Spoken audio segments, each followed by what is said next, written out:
네, 이재명의 변호사로 불리는 분이고요. 지난 총선 때는 청년 공개 오디션을 통해 당내 경선을 통과했고 국회의원이 된 분입니다. 서울 서대문구 갑 김동아 더불어민주당 의원 만나보겠습니다. 의원님 안녕하세요. 네, 안녕하세요. 김동아입니다. 예, 현안이 많네요. 일단 당내 검찰 독재 대책위원회에서 이재명 대표 관련 검찰의 구형 내용을 두고 비판의 메시지를 내고 있는데요. 하나하나 살펴보겠습니다. 먼저 위증교사 혐의 이제 최근에 검찰이 3년 구형을 했습니다. 네. 그래서 이제 당에서는 강하게 반발을 하고 있고 일단은 좀 이제 엇갈리고 있어요. 일단 이재명 대표 같은 경우에는 그거를 취재진들이 이제 그 심경을 묻는 거를 이제 물어보니까 전체 내용을 다 들어봐라 네. 이렇게 기자들한테 맞습니다. 약간 좀 신경질적이었다 뭐 이런 평가도 조금 뭐 나오기도 하는데 어쨌든 그리고 이제 박균택 의원이 이제 30분짜리 녹취록을 다 유튜브에 네. 올리기도 했어요. 일단 당에서 일단 평가는 굉장히 조금 격앙된 분위기인 것 같은데 의원님은 좀 어떻게 보시는지요? 그 녹취록을 공개한 것은 당당하다는 겁니다.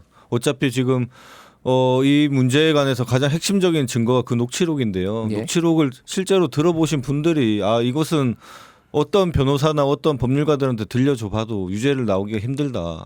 애초에 기소 자체가 힘들다. 그렇게 판단했기 때문에 당당하게 공개할 수 있는 거고요.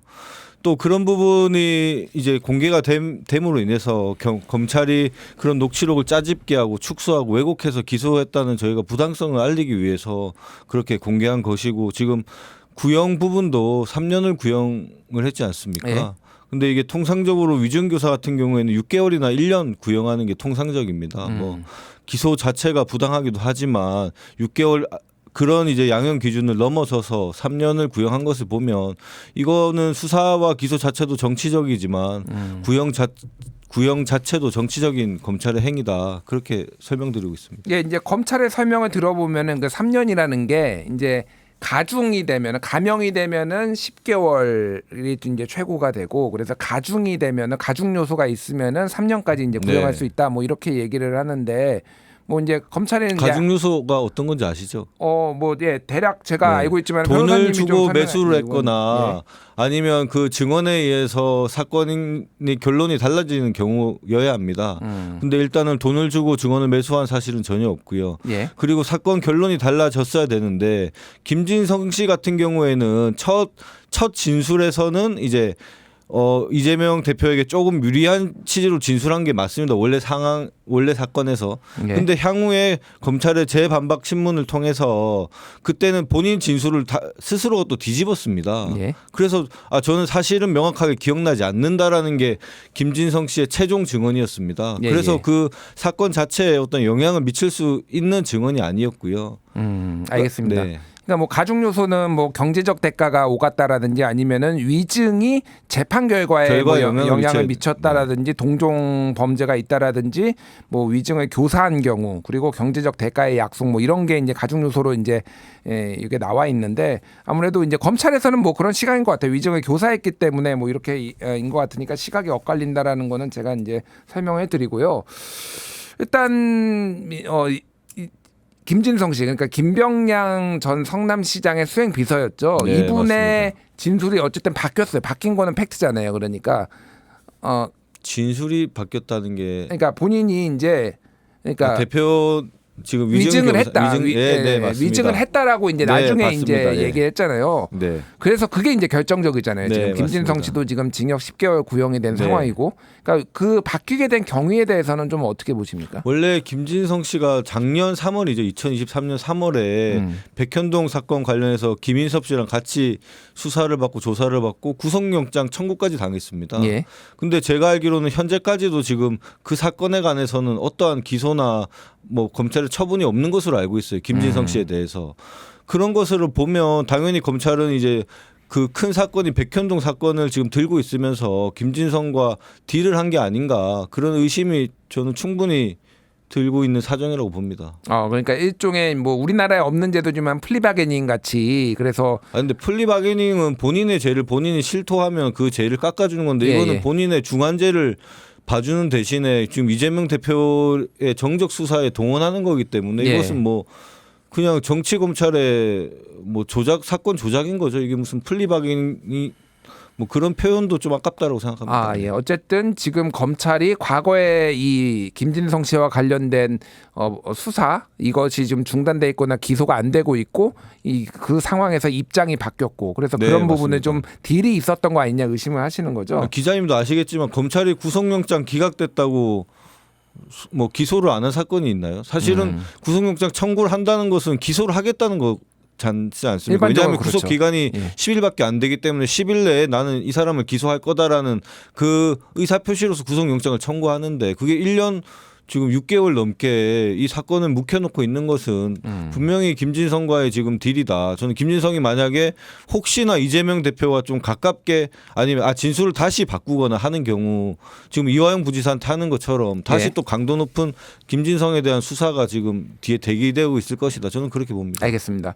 일단은 최근에 있었던 위증교사는 11월 25일에 지금 1심 선고가 있고 그에 앞서서 11월 15일에 공직선거법 관련해서 이제 선고가 지금 예정돼 있습니다. 검찰은 그때 당시에 공직선거법 관련해서는 징역 2년 구형을 했고요. 그것도 이제 최고 이제 구형할 수 있는 최고 형량이어서 그때도 이제 민주당에서 강하게 반발을 했는데 이 공직선거법은 좀 어떻게 보십니까? 이 구형에 대해서는 그러니까 뭐 하나는 김문기 처장을 몰랐다라는 게 거짓말이다라는 거고 하나는 국토부로부터 이제 백현동 개발과 관련해서 협박을 받았다라는 게 이제 거짓말이다. 이 두 가지였거든요. 이거는 좀 어떻게 보십니까? 아니 협박을 받았다도 그렇고 안다 모른다도 그렇고 저희가 이것은 인식에 관한 상황이지 않습니까? 무슨 저는 이렇게 설명을 드려요. 수학 문제를 풀었는데 내가 이 수학 문제를 모르겠다라고 했다고 해서 이 사람이 이 수학 문제를 배워본 사실이 없다라고 그렇게 입증되는 게 아니지 않습니까? 아니 그 김문기 씨를 우연히 마주쳤을 수도 있고 그 수년간의 그 성남시 시장으로서 재직하면서 어떻게 인연이 있을 수도 있죠. 근데 본인 스스로가 그런 기억이 없고 잘 알지 못한다라고 특히나 그 앵커의 질문이 개인적으로 잘 아냐는 질문에서 본인이 개인적으로 잘 알지 못한다라고 한 게 언론 인터뷰에서 그 답이 나왔죠. 그렇죠. 그게 어떻게 어떤 사실과 행위에 관한 허위 사실을 공표한 것이 되는지 그거는 우리 국민 여러분들도 다 공감하실 거라고 생각합니다. 그렇기 때문에 뭐 검찰이 지금 거의 뭐 양형기 중 최고로 2년을 구형했는데요. 뭐 100년을 구형하든 뭐 어떻게 하든 간에 저는 결국은 무죄가 나올 것이라고 생각합니다. 그러니까 기억에 관한 부분이다 이렇게 말씀하셨는데 김문기 처장을 알았다 몰랐다는 확실히 이제 기억에 관한 부분이고 법조인들의 평가도 조금 이게 이제 이거를 어떻게 입증할 수 있느냐 이런 얘기를 하시는 분들도 있는데 협박을 받았다라는 거 같은 경우에는 입증 책임이 있는 거 아니냐 또 이런 말씀하시는 분들도 있거든요. 아니 그 당시 상황상 그 국토부랑 지금 청와대에서 그 실제로 뭐 이전하는 거였죠? 그 이전 관련해서 압박을 하지 않았습니까? 식품 처 관련해서 실제로 압박은 있었던 건 맞고 그 공무원들도 압박을 느꼈다라고 했습니다. 그럼 이 압박이 그냥 내가 볼 때는 협박으로 느낄지 이 압박이 그냥 별것도 아닌 것으로 느낄지 이것은 본인의 느낌에 대한 표현을 협박이라고 표현한 것이지 이게 무슨 국토부가 아무것도 안 하고 아무 반응도 없는 상황에서 국토부가 나한테 찾아와서 어떤 행위를 했다라는 구체적인 얘기를 한 게 아니라 국토부의 일련의 행위들이 나는 협박으로 느꼈다. 성남시 차원에서 이런 어떻게 보면 자기가 느낀 느낌에 대한 표현일 뿐인데 이것을 사실과 행위에 대한 허위 사실로 포장하는 것은 저는 매우 납득이 안 되는 부분이라고 생각합니다. 알겠습니다. 일단은 이제 11월이 이제 사법 리스크 뭐 얘기도 많이 나오고 이재명 대표의 운명의 날이다 뭐 이런 운명의 달이다 이런 표현도 많이 나오고 있습니다. 그래서 공직선거법은 어쨌든 100만 원 벌금 100만 원 이상이면은 이제 의원직 상실 그리고 피선거권 제한이 있는 거고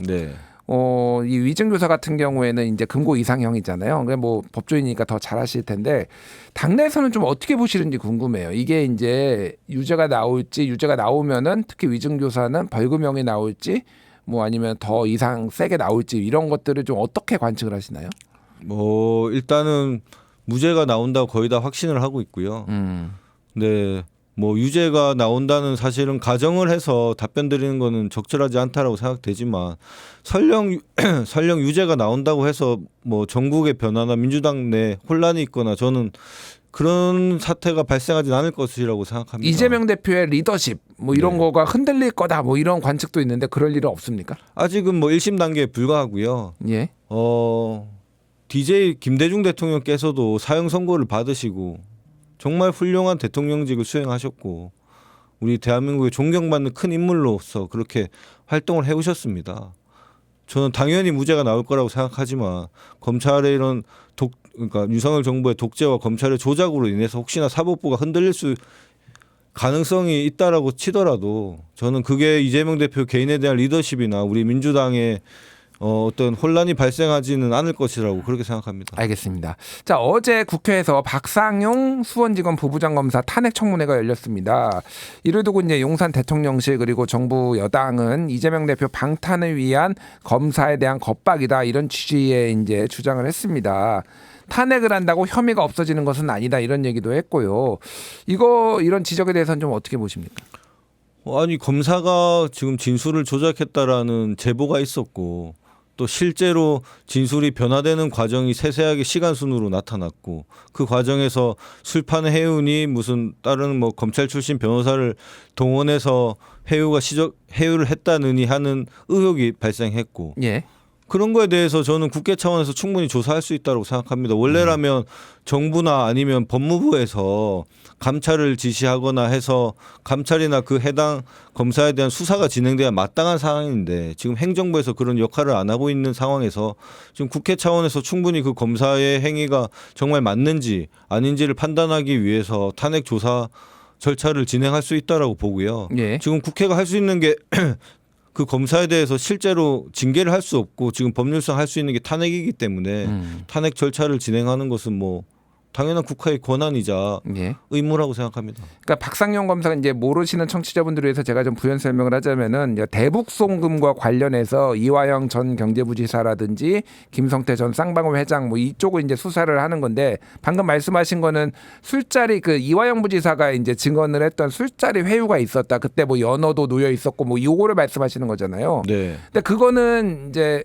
증거는 없고 이화영 전 부지사의 일방적인 주장이다 보니까 이거를 가지고 탄핵을 할 수 있는 거냐 어떻게 그러니까 네. 법적 위반이 있어야지 탄핵을 하는 거지 어떻게 일방의 진술만 가지고 할 수 있는 거냐 이런 이제 반론들이 있거든요. 그래서 이번에 진행한 것은 탄핵을 한 게 아니라 그러한 이제 요소가 있는지 확인하기 위한 탄핵 전 이제 조사 절차를 진행한 거고요. 그렇기 때문에 그런 위법한 게 있는지 지금 판단을 하기 위해서 지금 조사 절차를 진행하는 거고 아까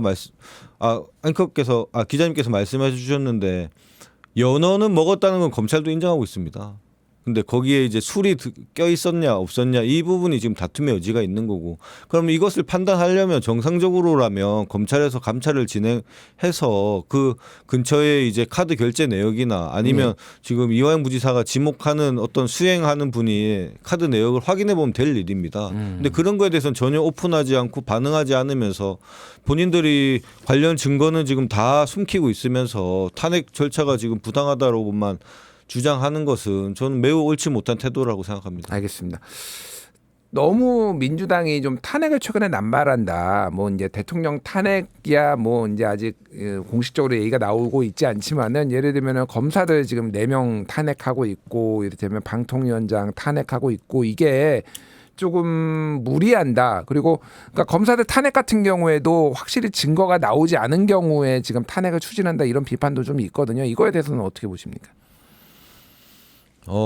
지금 국민 여러분들께서는 이런 윤석열 대통령과 같은 정권을 감히 상상이나 했을까 싶습니다.